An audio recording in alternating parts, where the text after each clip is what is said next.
remembered answering the phone, and I said, "Have you found her?" And he said, "I hope you're sitting down." The homicide squad has been called in to investigate the death of a woman in Melbourne. The 24-year-old's body was discovered last night on the ground floor of a St Kilda Road apartment building. As soon as I found out how she'd died, ostensibly by climbing into a garbage chute, when she was pissed. I don't think she climbed in there by herself. I have no idea how anybody thinks anybody could get in that thing. She hated being caged and she was claustrophobic, so I can't see her ending her life that way. She was my baby, and I wanted to find out. And so I've done it. I've lived it, the whole thing, from the start. And it's sort of still not over.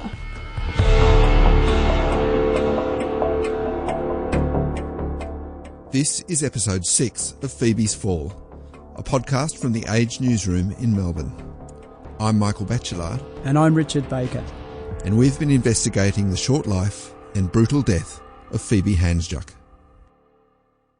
My initial reaction was he did not want to have an inquest. And the finding came out as if there hadn't been one. That's Len Hansjuk, Phoebe's father, talking about how he felt that the coroner, Peter White, didn't want to hold an inquest into his daughter's death. Last episode, we explored how each family held its own farewell for Phoebe and the high emotions that emerged. This time, in our final episode, we're looking at the notion of justice and asking the question, did the coronial inquest into Phoebe's death deliver it? From the beginning, Phoebe's boyfriend, Ant Hampel, was adamant that he didn't want to hear about how she'd died. And as time passed, he took the view that an inquest wasn't needed. If the coroner wants to tell you, of course that's fine, but I don't ever want to hear it from anybody, ever. I want to remember a place against peace, that's all. The coroner... That was Ant from the secret tape that Phoebe's mother, Natalie, made a few days after her daughter's death. Ant said he just wanted to remember Phoebe sleeping in peace. We thought that that he ought to be wanting to do everything he possibly could to find out what happened. But the only explanation that I had was that he was absolutely convinced from the moment that he found out that she was dead that she had killed herself. That's Phoebe's mother, Natalie. Rich, it seems to me that every time there's a suspicious death of a woman, police always look first at the partner. Was Ant ever considered a suspect? Not really. Police seemed to instantly accept his word that Phoebe wasn't home when he got there, and he and his supporters were allowed back into the apartment when it was a potential crime scene, with blood in different rooms and broken glass on the floor. He was interviewed by police, but we heard last time he typed out his own statement. That's right, and remember, the phone and the computer weren't seized until much later. This approach was pretty different from another high-profile Melbourne case, the murder of Jill Maher, and the treatment of her husband, Tom, by police while she was still a missing person. What you're about to hear comes from a recent ABC documentary on the Jill Maher case. The initial investigation, it focused on Tom Maher. It was necessary to do, but when you think about it down the track... I just wanted to say very briefly that I've been really humbled by the support of the Australian public, the tireless efforts of the police. You're left thinking, geez, we're pretty awful for the way we've treated this poor guy. Not only has he lost his wife, but now he's been treated pretty badly by us. That was Detective Senior Sergeant David Butler from the Victorian Homicide Squad, who led the investigation. He was followed there by Jill Maher's husband, Tom Maher. He spent 3 days being treated as the prime suspect before other evidence led police to the belief that she'd been abducted and murdered by a stranger. In Phoebe's case, though, police on the scene that first night were already concluding that this was a suicide, particularly after they were told about Phoebe's episodes of depression. Perhaps that explains why they believed there was no need for anyone to be treated as a suspect.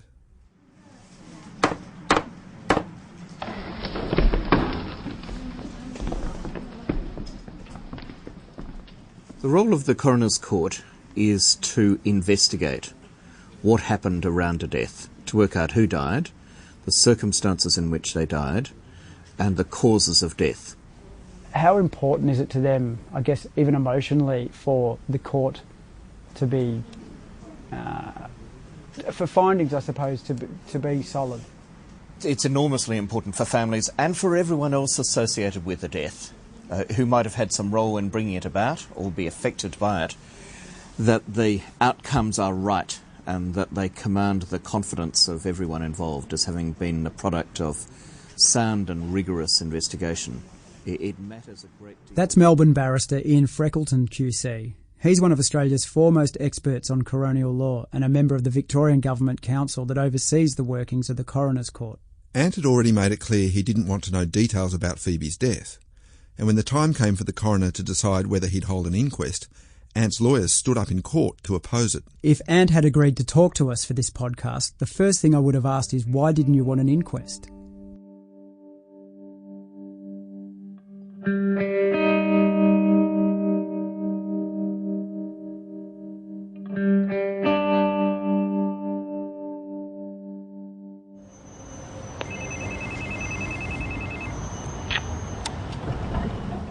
Up to see Michelle McDonnell, who's a lawyer for the Federation of Community Legal Centres in Victoria. She's an expert in all matters of coronial law.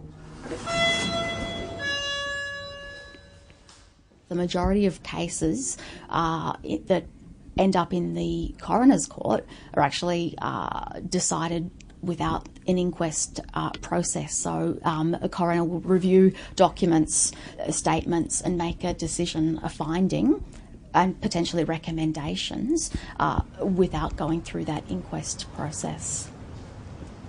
Michelle McDonnell was the principal researcher for the Victorian Parliament's 2-year inquiry into the Coroners Act, and she's worked in coronial law for a decade. Phoebe's mum, Natalie, worried about getting a proper inquest, one where evidence is given in open court and witnesses are cross-examined. She feared the homicide squad's suicide assumption and Ant's opposition to an inquest would result in Phoebe getting a cursory tick-the-box style inquiry. That was a fear reinforced after a preliminary hearing before Coroner Peter White in 2012.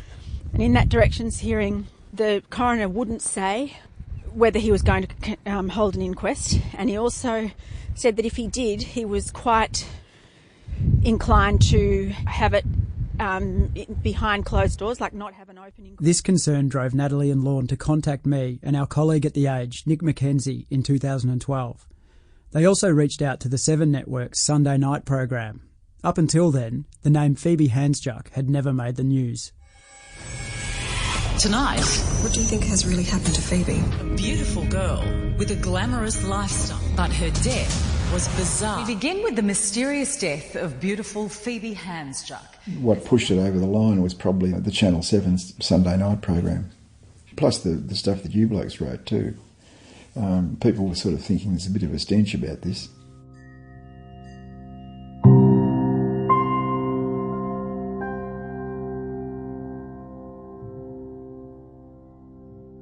I was left feeling completely convinced that if it wasn't for the public, the media exposure, we wouldn't have had our inquest.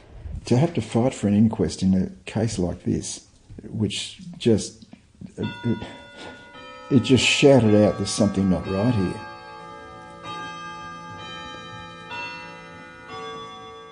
Coroner White eventually ruled against Ant Hampel's application to prevent an inquest and decided that a full hearing would be held in open court in 2013.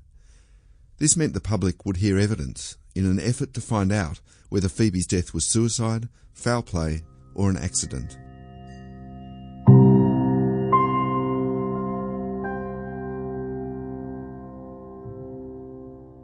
As well as feeling they had to fight to even get an inquest, Phoebe's family was finding it hard to get legal representation. Almost all the top barristers in Melbourne were either friends with or had worked with Ant's father, retired Judge George Hampel, and his stepmother, sitting Judge Felicity Hampel. George Hampel held an Order of Australia, and he was a formidable legal figure. My name is Professor George Hampel. I'm a Professor of Law at Monash University. Part of my teaching involves training of experts. We also explore matters such as bias by experts, which is a concern for courts. We look at how people can... Professor Hampel was so well known, it almost derailed Phoebe's family's ability to find legal representation. Natalie remembers travelling to 6 hours from Mallacoota for a meeting with one of Melbourne's best-known criminal lawyers. But when she arrived, he wasn't there. It was left to his assistant to break the news that he couldn't represent her at the inquest. He felt conflicted due to his previous association with the Hampels. And his assistant added that actually, he said, I think you're going to struggle to find anyone in this state to represent you that doesn't have a conflict of interest. In the end, Natalie did find a lawyer.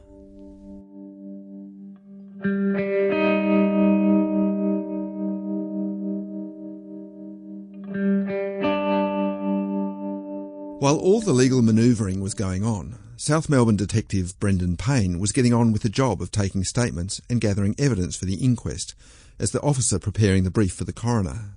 It needs to be said that while Phoebe's family were disappointed by the efforts of the homicide squad, they have nothing but praise for Payne's work. Multiple bruises to the inside of her right upper arm, the scattered bruises over the front and lateral aspect of her left shoulder, the bruise at the back of the neck, the bruise in the left temporalis muscle, which is the muscle above the ear on the left side, and the subdural hemorrhage. That's Byron Collins, a forensic pathologist with 40 years' experience, commenting on the injuries to Phoebe's body that may have been sustained before she entered the chute. He reviewed forensic and medical reports for us. There are a number of injuries which concern me, which may well have been present prior to Phoebe entering the chute, and one can't say with any degree of certainty. So, Rich, it was the keen eye of Detective Payne that first noticed some of these bruises on Phoebe. How did that come about? Well, Payne was looking at the photos of Phoebe's body, and he noticed these suspicious-looking bruises to her upper body, including under her right arm. He realised they hadn't been commented on by the pathologist who did Phoebe's autopsy, Matthew Lynch, so he asked Lynch to take another look. And we know that in his supplementary report, Lynch said the bruises were, I quote, consistent with but not specific for grip marks. Yeah, and a third pathologist, Queensland's Peter Ellis, also noticed the underarm bruising. We got an actor to read part of his report to Phoebe's family, which was also presented at the inquest.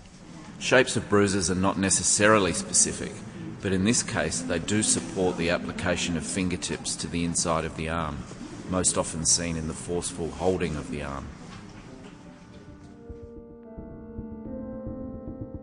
While the bruises under Phoebe's arm are by no means conclusive, they do raise the possibility of her being carried against her will to the chute. To me, it's remarkable that the pathologist overlooked it the first time around. Especially when you combine them with the bruising to the side of her temple. Even though he hadn't commented on the bruising to Phoebe's body, the pathologist, Matthew Lynch, explicitly told the coroner he couldn't rule out foul play in Phoebe's death. Picking out those bruises was an important discovery by Detective Payne. He's still in the police force and declined to talk to us for this podcast. But we know from his evidence at the inquest that he felt that a few things weren't stacking up. And he was clearly annoyed by what happened when he asked Ant to make a second statement. Here's an actor reading Detective Payne's account. On the 24th of January 2011, Anthony Hampel attended the offices of the South Melbourne CIU at my request to make a secondary statement. Hampel was in the company of his father, George Hampel, who was adamant he wished to remain with his son during the taking of the statement. Despite my endeavours to insist on Anthony's statement to be taken privately, Hampel Sr. remained present due to, quote, his son's state of mind as he was grieving.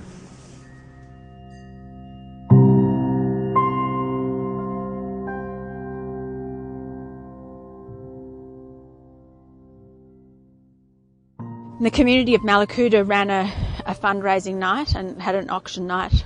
We raised $16,000 in one night. And then Phoebe's close friends, including Vanessa Levin, organised another fundraiser in Melbourne, and they raised over $7,000. That's Natalie describing a series of events to help pay for the legal bills they would run up during the 3-week inquest into Phoebe's death. There seemed to be a lot of people who wanted to know what had happened and were supporting us in our quest, I guess.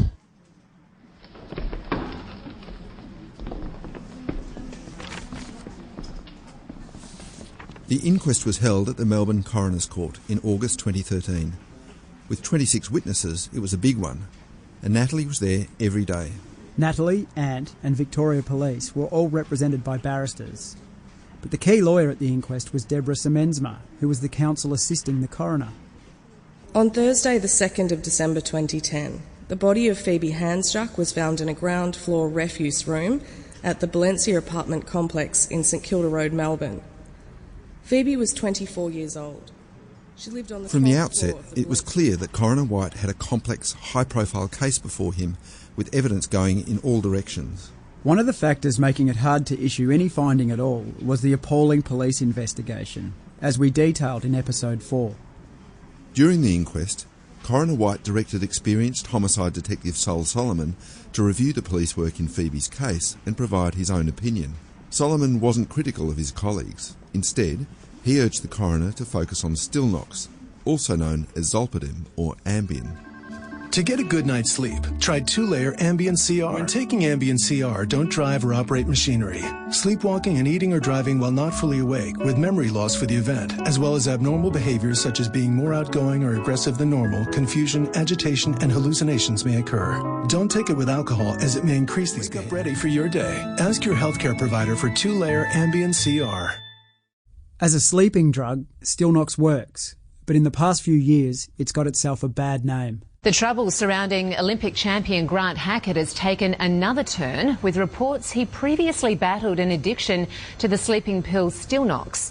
Tonight here to a member of the famous Kennedy family back in court after a dangerous moment on the highway, blaming it on an Ambien mix-up. Kennedy, a daughter of Robert F. Kennedy, swerved her Lexus into a tractor trailer on a New York highway and was later found slumped over the wheel of her car. When Phoebe died, she had what was described as a therapeutic dose of Stilnox in her blood, 0.2 milligrams, as well as 0.16 blood alcohol concentration, 3 times the legal driving limit. So, was the Stilnox and alcohol combination to blame for Phoebe's death, the trigger for a tragic accident, as the coroner concluded?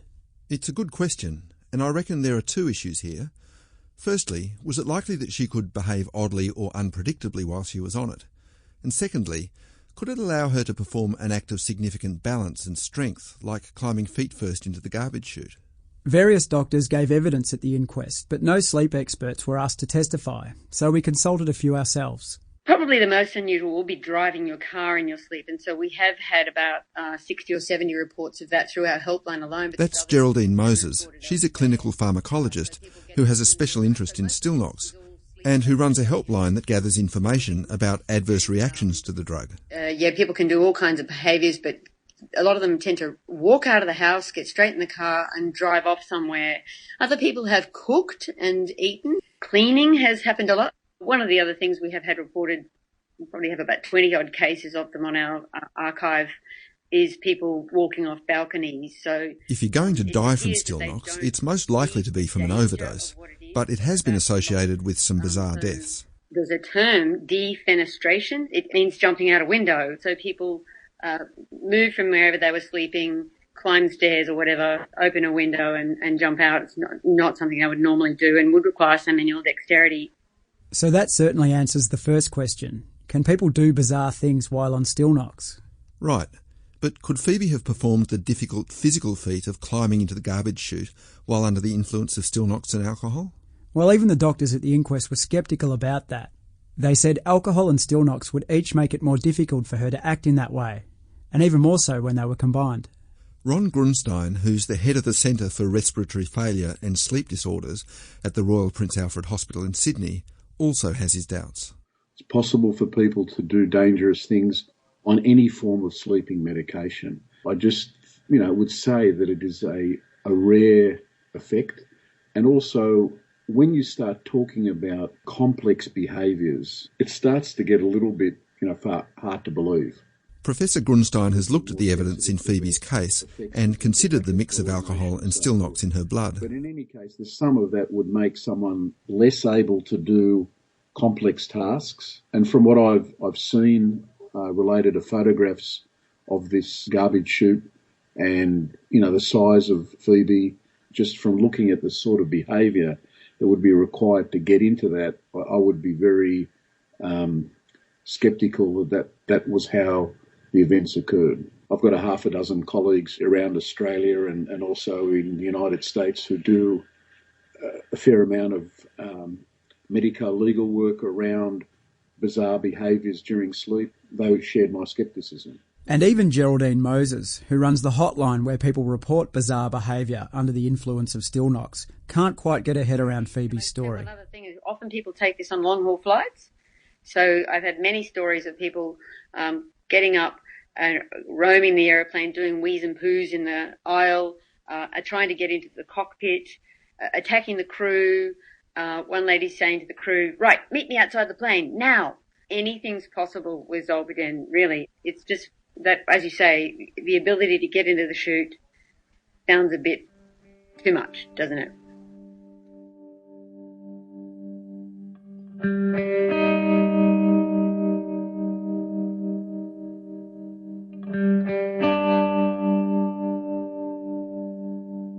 While the inquest went for over 3 weeks, Ant Hampel only came one day to give evidence and once as a spectator.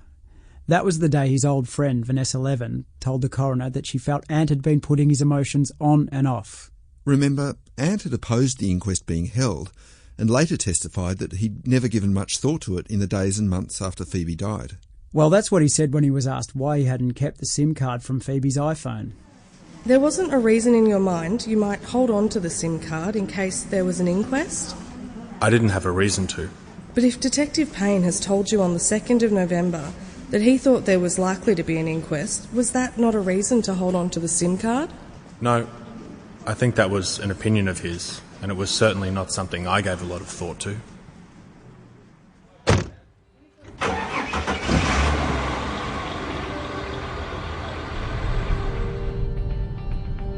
Less than a fortnight before Christmas 2014, Natalie made the long drive to Melbourne to hear the final outcome.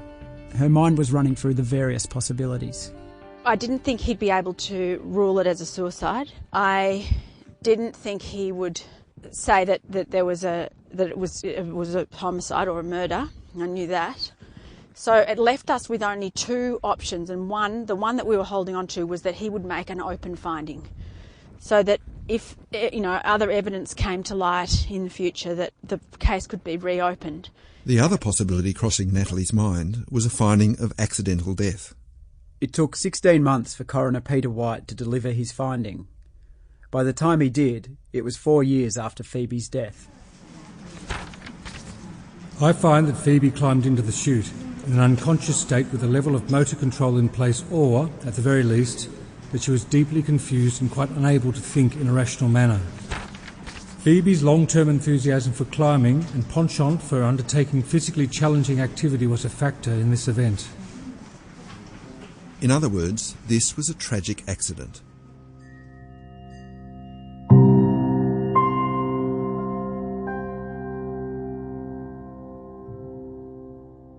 I asked Lorne Campbell, Phoebe's grandfather, what he thought of the finding.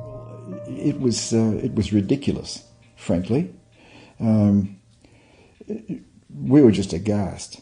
Well, I have to say that I felt as though Coroner White had already made up his mind before the inquest even began, and that he was directing his inquiry in a way that would support his own theory. Rich, you were in the court the day the coroner delivered his finding. What was it like?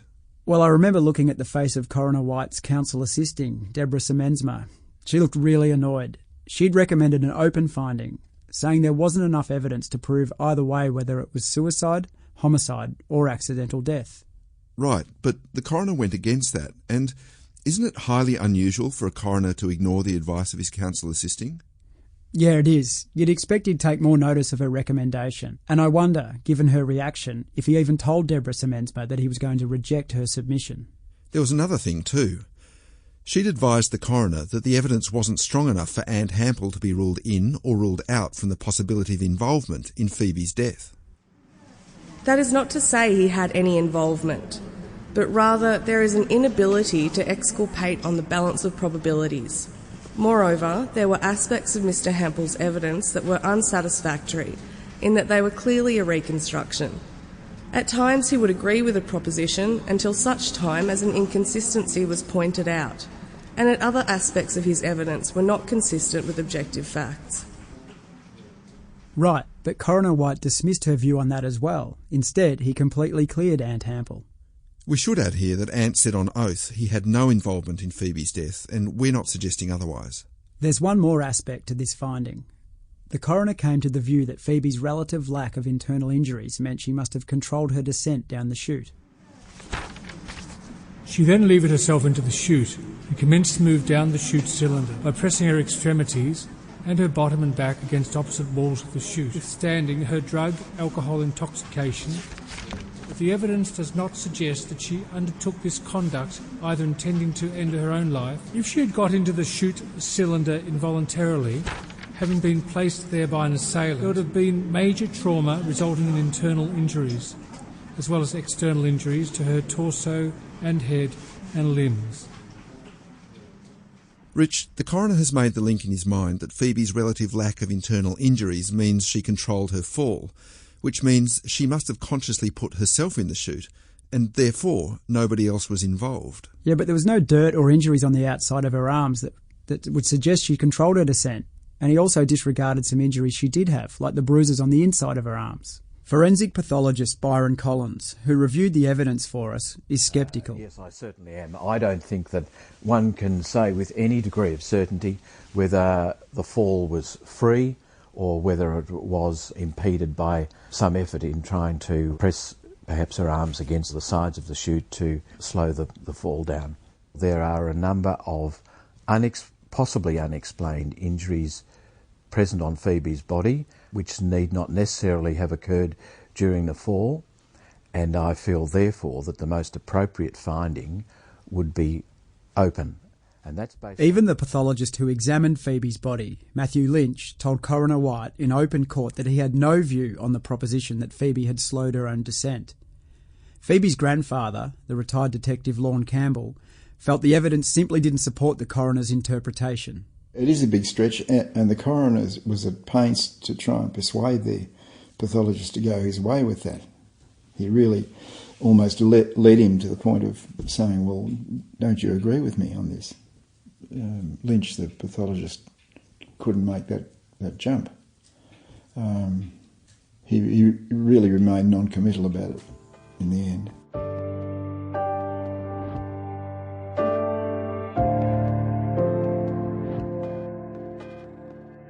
It was such an absurd thing to suggest that she could do that. For a start, she couldn't get through that aperture with her arms by her sides. She just wouldn't fit through. So for her to go through there, her arms had to be trailing behind her. And for her then, once she started falling, to get them into a position where she could apply the brakes, it's just physically impossible. Physically impossible to put out enough lateral pressure with your hands above your head. You couldn't do that. And apart from anything else, the inside of that thing was bloody filthy. It was filthy, and she would have had dirt all over her, which she didn't have. Retired homicide detective Roland Legg was also unable to rule out foul play, nor could he find enough evidence for a firm conclusion of accidental death. On what I have at the moment, I wouldn't be able to make a decision one way or the other. Probably wouldn't be able to establish a gut feeling. It's a bizarre set of circumstances, and there are a lot of unanswered questions on what I've been provided anyway. Sleep expert Professor Ron Grunstein agrees. All I'm just saying is that if you look at the hard evidence, it's hard to be that convinced as it appears the coroner was in this case. So an open finding really was the only finding available from your point of view? From my non-legal point of view, that would be a reasonable thing to do. Make it an open finding. And I guess because the circumstances were so sort of mysterious and still remain largely unexplained, the accidental death thing just seemed absurd to me, really. And the most absurd part of it was for his suggestion that she controlled her fall by shimmying down the inside of the chute when she was so drunk and, incapacitated by prescription medications. That was the most absurd thing. We wanted to ask the coroner to explain why he found as he did. Why did he say Phoebe slowed her fall? What was wrong with his counsel assisting's call for an open finding? On what evidence did he identify Stillknox as the culprit? but he declined our request. It seems to me the coroner has tried to find evidence for the easiest explanation.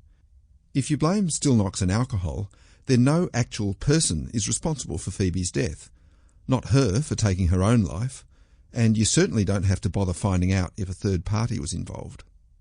Meanwhile, 2 years after the coroner delivered his findings, there are still court-enforced suppression orders over much of the material, including the statements to the inquest, parts of the video of Phoebe's last day, and parts of the secret recording that Natalie Hansjuk made of Ant Hampel and his family. These suppression orders have no end date. They are indefinite. It would be a criminal offence for us to publish those things.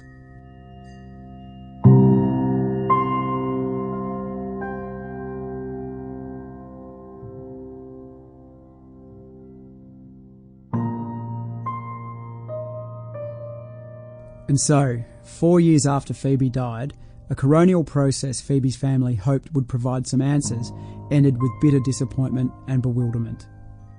I think that, to make such a clear-cut kind of conclusion to something that was by no means clear is quite astonishing. I think there's this facade that's maintained that, everything, you'll always, get, you're always protected and, the state's there to do all this, all these systems are in place, but really that's all rubbish.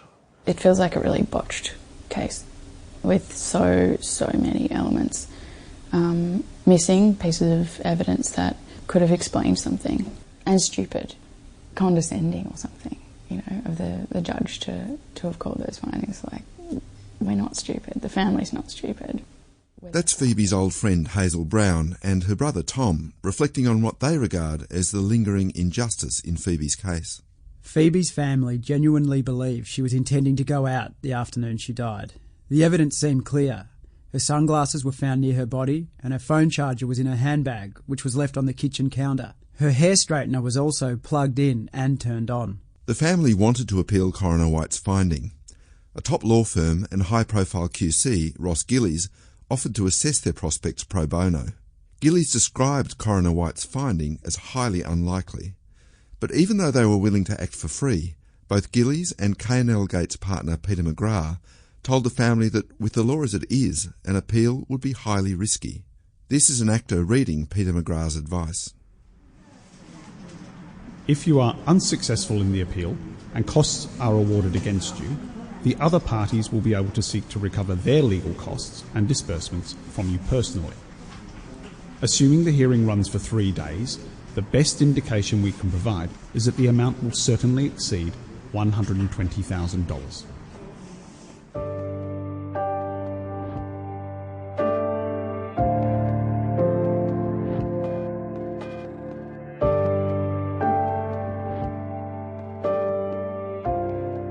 The grounds for appeal are now limited, and put simply they are that there must have been an error of law in the coroner's findings. The coroner must have applied a wrong test, have misunderstood something fundamentally, or have reached a decision which was absolutely not open on the evidence.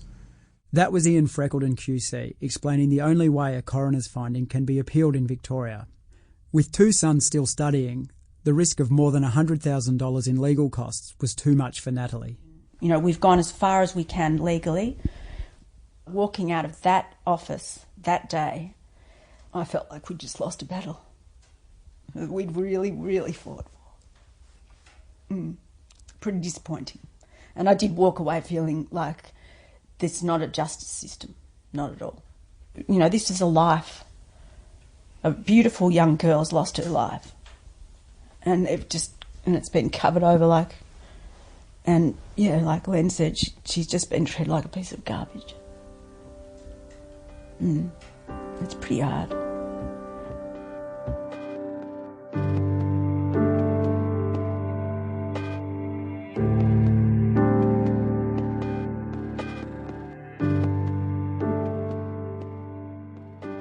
Community lawyer Michelle McDonnell says the Hansjuk family are not the only ones who confront this reality.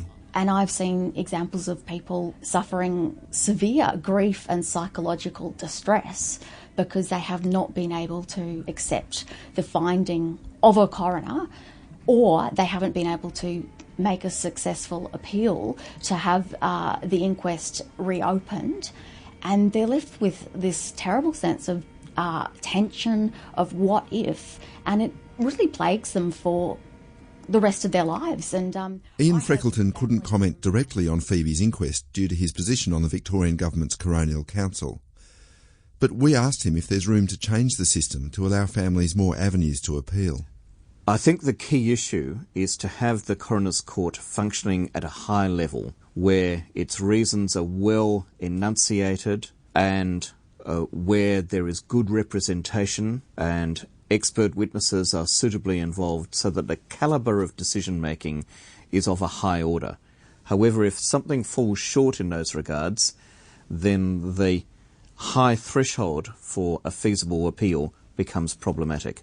And inevitably there will... Phoebe's case has created a real public discussion about these issues, hasn't it, Rich? It sure has. Since we began this series, the Victorian opposition has pledged to reform the Coroner's Act to widen the scope for appeals. And the Victorian Labor government has said it will look at suggestions to reduce the cost burden on families who wish to challenge contentious coronial findings. And those developments are welcome. We also approached the police to see if they'd consider apologising to Phoebe's family for the poor quality of their initial investigation, but they refused. But we hope this series has helped to unlock some of the mysteries surrounding Phoebe's death and to highlight some of the systemic failures in the investigation and the coronial process. There's so much that's still unanswered here. Phoebe's family strongly believe there are people who know more about her death. They want them to come forward and tell police what they know, so the case can be reopened. Meanwhile, we're also following up on some information that's come in since we began the podcast, so we'll stay on the story. But whatever may come next, nothing can replace what Phoebe's parents, Natalie and Len, have lost. Walking through sands, recalling time and its quickening hands, hopes and dreams washed up on the shore. Broken shells reflect what's left of ourselves. Memories of you tattooed in my mind, permanent, untouched.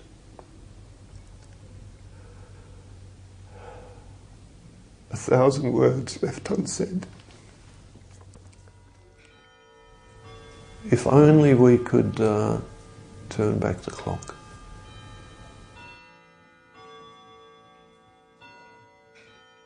I found this that was done at in her art class, and I thought, I wonder if at some deep unconscious level we all know our destiny, our ultimate destiny. And this was this thing about the fallen angel. Quite a premonition. Yes, yeah. If it was. If it was, yeah. Yeah. Could you read that for us, Nat? Yeah, it says here, fallen angel, wings of silver, hair of gold, a heart without belonging breaks and folds, and so she falls. Without sound, no one turns around, just another soul who's forever lost and never found.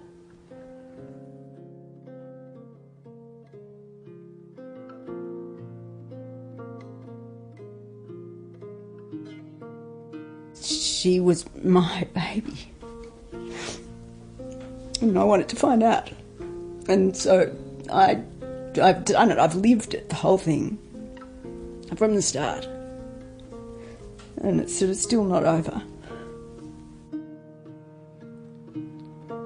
I looked for you in the ballroom. I found you on the bridge.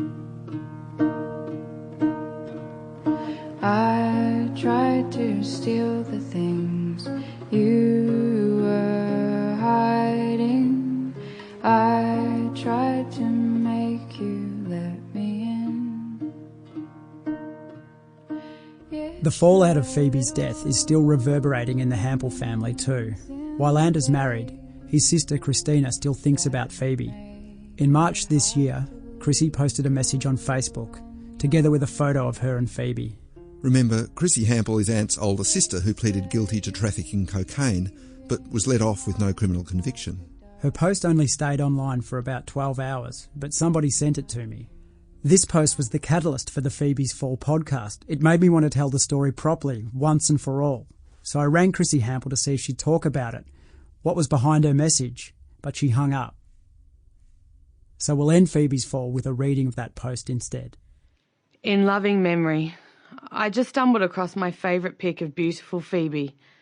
I miss you, darling. You were a fragile little flower that no one watered. You and your family were let down by the justice system and those who represent it. I only hope one day that the truth will come out so that they may have some peace. It's the little minutes in the day that make it hard to believe you're real when you're away. It's the heaving hours after dark and my dreams that let me know you are.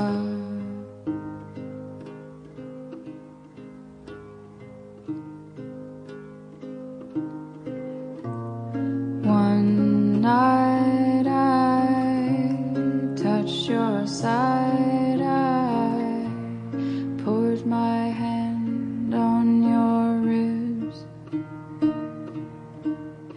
and you faded from me. Of course it was a dream, and once again I've been sucked in. It's the little minutes in the day that make it hard to believe you're real when you're away. It's the heaving hours after dark and my dreams that let me know you are.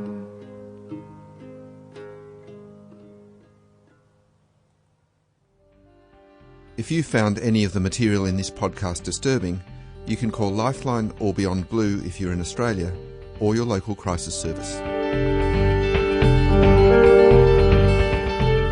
Phoebe's Fall is presented by Richard Baker and Michael Batchelard, with additional reporting by Nick Mackenzie. Production by Tom McKendrick and Tim Young. The consulting producers are Julie Pizzetti and Siobhan McHugh. Matt Absalom Wong manages web development for the series, and our production assistants are Jake Evans and Lucy Dean. Audience development support from Daewee Cook and Michael Schlechter. Our executive producer is Michael Batchelard. You can find extra features for this series at theage.com.au/Phoebe's Fall, and if you want to contact us anonymously, click on the link Do You Know Something? For access to the best investigations, news exclusives, commentary and more, subscribe to The Age or the Sydney Morning Herald at theage.com.au or smh.com.au. Just click subscribe.